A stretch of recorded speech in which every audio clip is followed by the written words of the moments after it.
Non seulement on finance les préférences politiques des plus riches, mais pour les plus modestes, ceux qui ont le moins d'argent, quand eux donnent à un parti politique, ils n'ont droit à rien.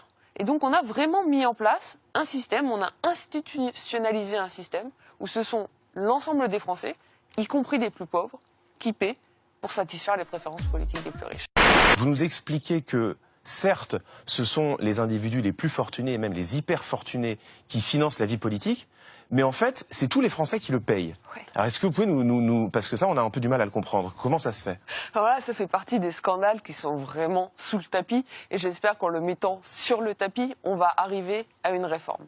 Pour le dire clairement, reprenons votre exemple. Vous donnez 7 500 € par an à un parti politique et vous gagnez très bien votre vie. Ça veut dire quoi concrètement? Vous donnez 7 500 € à un parti politique, vous bénéficiez de 5 000 €, 5 000 €, 2 tiers de réduction d'impôt. Et donc vous ne payez de votre poche que 2 500 €.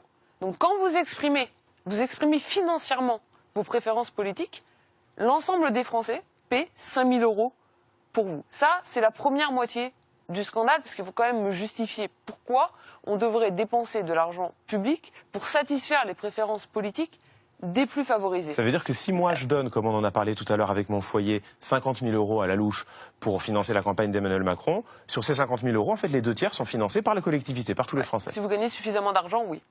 D'accord.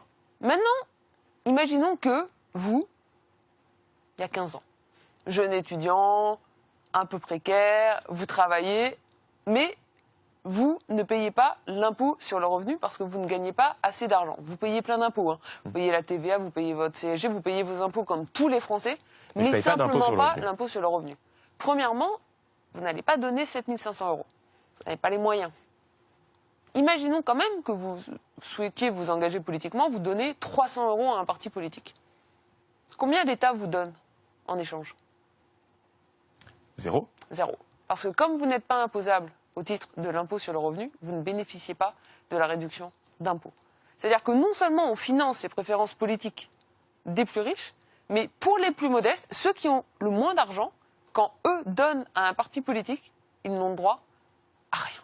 Et donc on a vraiment mis en place un système, on a institutionnalisé un système où ce sont l'ensemble des Français, y compris les plus pauvres, qui paient pour satisfaire les préférences politiques des plus riches.